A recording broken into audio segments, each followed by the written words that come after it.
Okay, this question was presented by Mr. Marceaux. And Mr. Switzer, we're actually going to have you start with this. What are your ideas for balancing the state budget and rounding in government spending? Right. Well, we need to reprioritize what we're doing. One thing, we give massive tax breaks to corporations, and corporate profits just go untaxed. I mean, that's ridiculous. Why should a working man be taxed and not a big profitable corporation that's making unbelievable, I mean, obscene record profits? You know, $1 million is a stack of $1,000 bills about 4 inches high, but $1 trillion is a stack of $1,000 bills 67 miles high. You know, and this is the numbers that they're talking about. BP has a stockpile of $2.56 trillion, right, in there. So, you know, they could pay out $1 billion for 187 years every, you know, or $20 billion every year for 187 years. That's how much money we're talking about. And so one of the problems in rebuilding an economy for Tennessee, we need to do like North Dakota did. They've got their own bank. They were shielded from the shenanigans on Wall Street. And we can do that here in Tennessee too, if we wanted to. And we could also start building viable communities again. We could start what they call community dialogue projects, right? Get people and do community inventory projects where you find out what your resources are, what do people know, what can people do, figure it out. Figure out how to build your local economy, because that's what's going to carry you through the next millennium. Ms. Griffin. My solution for the economy is, in our county, we're $800,000 off budget this year. And I suggested to them, I said, you're going to be as mad at me as the king was in 1776, the colonist. Why should I furnish government employees insurance?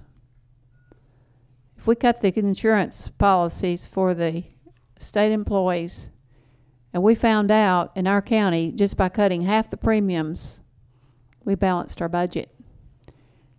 You have to buy your own insurance. People who work for the state or for the government should buy their own insurance. And to furnish insurance just fattens the purses of people that we don't want purses fattened with. As I said, the problem, once I was in the legislature walking the halls for home schools, and the senator asked me, he said, Mrs. Griffin, what do you think about state involvement in insurance? And I said, what's the tallest building in Nashville? And he said, life and casualty. So it's quite simple to me. If you want to buy insurance, you buy it out of your own pocketbook, whether you work for the state or for yourself. And you're going to see that most of your budget goes for insurance and it goes for education, which is a joke.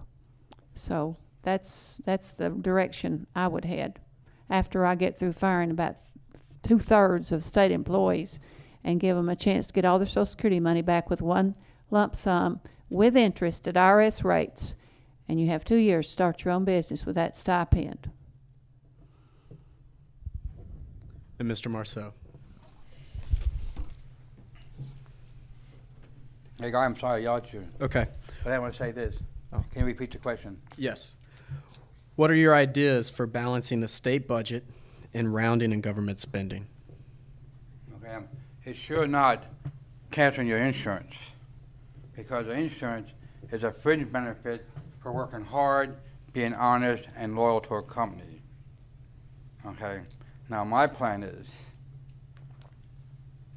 I'm gonna grow plants along the road that gives off. Well, let me get my clock so I know how much I got here. Plants along the road that gives off that I can make the most ethanol from.